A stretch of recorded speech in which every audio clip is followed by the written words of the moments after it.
السلام عليكم ورحمة الله وبركاته. الحمد لله رب العالمين والعاقبة للمتقين والصلاة والسلام على أشرف الأنبياء والمرسلين نبينا محمد وعلى آله وصحبه أجمعين ومن تبعهم بإحسان إلى يوم الدين أما بعد. معزز ناظرین، پیارے بھائی اور دوستو، آج کے اس درس میں ہم وتر کے بارے میں، وتر کی نماز کے بارے میں بات کریں گے. وتر کی نماز کی اہمیت کیا ہے؟ جیسا کہ ہمیں اور آپ کو معلوم ہے کہ وتر کی نماز وہ رات کی آخری نماز ہوتی ہے جو عشاء کے بعد اور فجر کی نماز سے پہلے پڑھی جاتی ہے. وتر کی نماز، وتر کے معنی طاق کے ہوتے ہیں، اور وتر کی کم از کم ایک رکعت، وتر کی نماز کی تعداد کم از کم ایک رکعت ہے.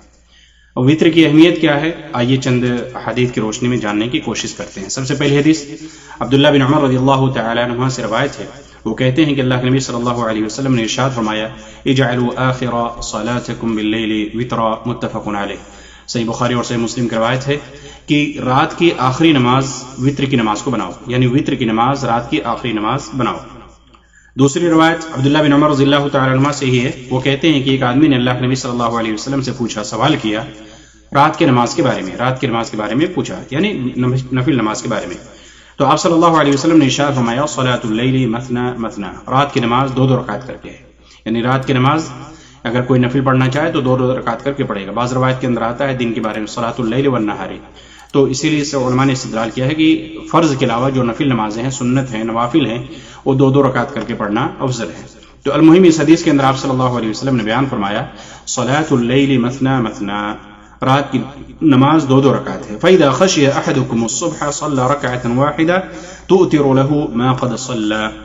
اگر تم میں سے کوئی شخص اس بات سے، یعنی صبح ہونے سے ڈر جائے، یعنی صبح ہو جائے اور اس بات سے ڈر ہو اس کو کہ یعنی وتر کی نماز باقی رہ گئی ہے، تو وہ ایک رکعت پڑھ لے، ایک رکعت پڑھ لے، وہ اس کی ساری نماز کو طاق بنا دے گی. یعنی آپ وتر کی نماز دو تین رکعت پڑھیں، 5 رکعت پڑھیں، 7 رکعت پڑھیں، وہ آخری جو رکعت آپ کی ہوگی وہی آپ کی نماز کو طاق بنائے گی، وتر بنائے گی. اس لیے آپ صلی اللہ علیہ وسلم نے کہا کہ آخری جب صبح ہونے کا ڈر ہو جائے، ڈر ہو تو ایک رکعت پڑھ لے. تو معلوم یہ ہوا، یہ حدیث ہے. اور ایک دوسری حضرت عائشہ رضی اللہ تعالی عنہ سے روایت ہے، تو اس سے معلوم ہوتا ہے، علماء نے استدلال کیا ہے کہ وتر کی کم از کم ایک رکعت ہے. صحیح بخاری کی روایت ہے اور دیگر حدیث کی کتابوں کے اندر محدثین نے بیان فرمایا ہے.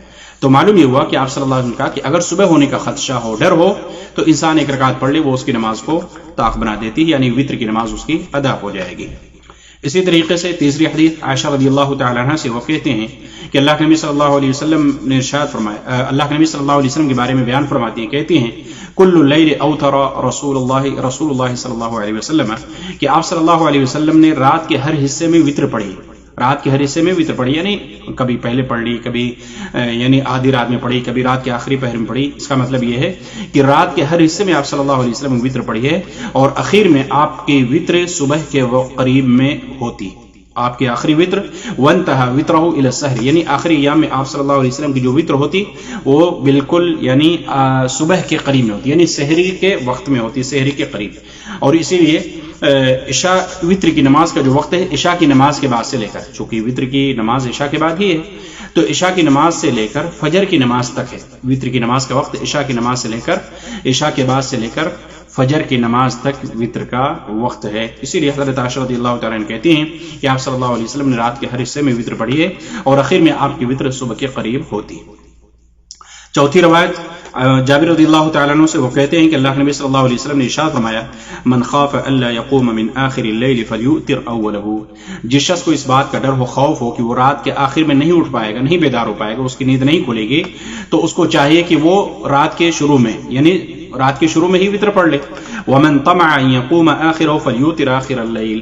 اور جس کو اس بات کا یقین ہو کہ وہ رات کے آخر میں اٹھ جائے گا، بیدار ہو جائے گا نماز کے لیے، تو وہ رات کے آخر میں ہی وتر پڑھے. فإن صلاة آخر الليل مشهودة وذلك أفضل. اس لیے کہ جو رات کی آخری نماز ہوتی ہے اس وقت فرشتوں کی حاضری ہوتی ہے، فرشتے حاضر ہوتے ہیں. وذلك أفضل، اور یہ ثواب کے اعتبار سے زیادہ بہتر اور افضل ہے. اور یہ کیا ہے؟ اور یہ افضل ہے. تو آپ صلی اللہ علیہ وسلم نے اس حدیث کے اندر بیان فرمایا کہ اگر انسان بیدار ہو کہ نماز پڑھنے کا اس کا ارادہ ہو تو وتر کی نماز نہ پڑھے، وتر کی نماز نہ پڑھے. اور اگر اس بات کا خوف ہے کہ وہ بیدار نہیں ہو سکے گا تو وتر کی نماز پڑھ کے سوئے. المہم کہنے گئے کہ ان چاروں حدیثوں سے معلوم ہوا کہ وطر کی نماز اگرچہ سنت ہے واجب نہیں، سنت ہے، لیکن اس کی اہمیت ان احادیث سے ہمیں معلوم ہوتی ہے کہ آپ صلی اللہ علیہ وسلم وطر کی نماز برابر پڑھا کرتے تھے۔ اس لیے کہا جاتا ہے کہ آپ صلی اللہ علیہ وسلم نے وطر کی نماز اور فجر کی دو سنت، وطر کی سنت اور فجر کی سنت، وطر کی نماز اور فجر کی سنت آپ صلی اللہ علیہ وسلم چاہے سفر میں رہے ہوں چاہے حضر میں رہے ہوں، آپ نے کبھی نہیں چھوڑی۔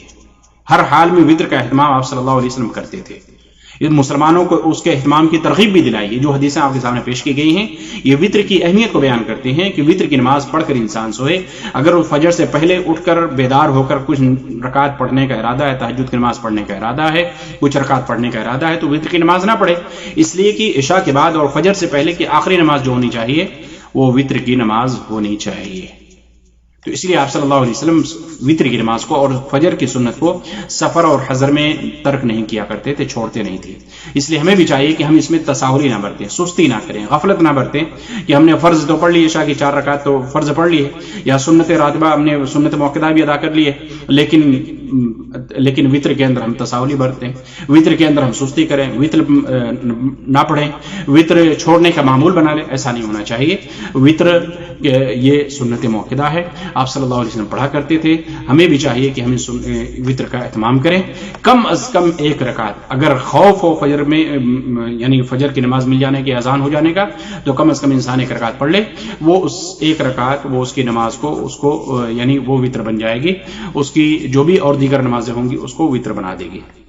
تو اس لیے ہمیں بھی چاہیے کہ ہم سنت کا یعنی وطر کی نماز کا یہ اہمیت کو سامنے رکھتے ہوئے اس نماز کا اہتمام کریں۔ اللہ تعالیٰ ہمیں توفیق عطا فرمائے اور اس پر مداوم برتنے کی اللہ تعالیٰ میں توفیق بخشے۔